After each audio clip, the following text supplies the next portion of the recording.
जैसा करोगे वैसा भरोगे। एक बुढ़िया थी, उसका एक ही बेटा था। वह हमेशा यही सपने देखती थी कि उसके बेटे का विवाह होगा तो बेटा और बहू दोनों मिलकर उसकी बहुत सेवा करेंगे और उसे घर का भी काम नहीं करना पड़ेगा।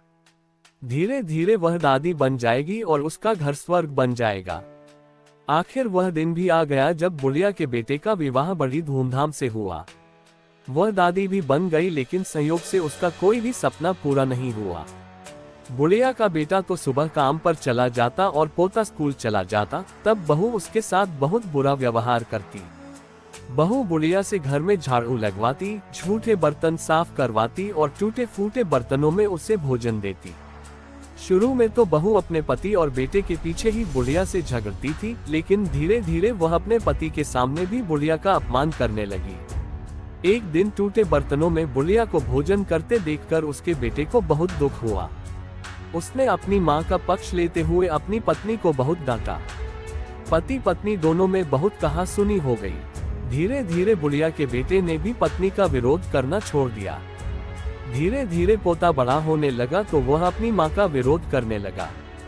वह अपनी दादी से बहुत प्यार करता था। अपनी दादी पर मां द्वारा किए गए अत्याचारों को देखकर उसे बहुत दुख होता था। उसे अपनी दादी से हमदर्दी और सहानुभूति थी। अपनी मां के डर से वह दादी की कुछ भी मदद नहीं करता था। धीरे धीरे पोता बड़ा हो गया और उसका विवाह भी हो गया। पोते की नई बहू छिप छिप कर अपनी दादी सास पर होते अत्याचारों को चुपचाप देखती रहती थी।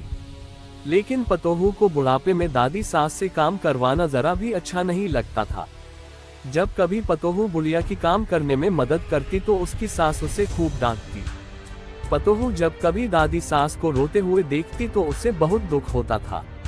एक बार बुढ़िया बीमार पड़ गई और परलोक सिधार गई। अब बुढ़िया की बहू पतोहू से ही घर का सारा काम कराती और उसके साथ अभद्र व्यवहार करती।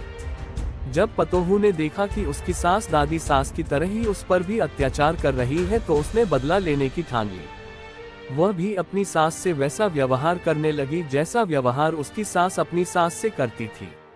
अब तो पतोहू अपनी सास को फूटी थाली में भोजन देने लगी। ये देखकर उसके पति और ससुर ने बहुत विरोध किया। पतोहू ने अपने ससुर और पति से कहा, मेरी दादी सास जितनी मेहनती और सीधी थी, जब माताजी उन्हें फूटी थाली में भोजन देती थी तब तुम कुछ क्यों नहीं बोले? उन पर होने वाले अत्याचारों को तुम दोनों चुपचाप देखते रहे। तब क्या तुम्हारे मुख पर ताला पड़ गया था? यदि किसी ने माताजी की पैरवी की तो मुझसे बुरा कोई न होगा। पतोहू की बातें सुनकर उसका पति और ससुर कुछ नहीं बोले। उन्होंने भी उसका विरोध करना छोड़ दिया। ससुर को अपनी पत्नी के साथ अभद्र व्यवहार देखकर बहुत गुस्सा भी आता था। जब ससुर पतोहू को डांटने लगे तो वह उनके साथ भी अभद्र व्यवहार करने लगी। सास ससुर अकेले में बैठकर अपने सुख दुख की बातें करते और यही सोचते थे कि जैसा करोगे वैसा भरोगे। शिक्षा। इस कहानी से हमें ये शिक्षा मिलती है कि हमें सबके साथ अच्छा व्यवहार करना चाहिए, क्योंकि जैसा व्यवहार हम दूसरों के साथ करेंगे वैसा ही व्यवहार दूसरे लोग हमारे साथ करेंगे।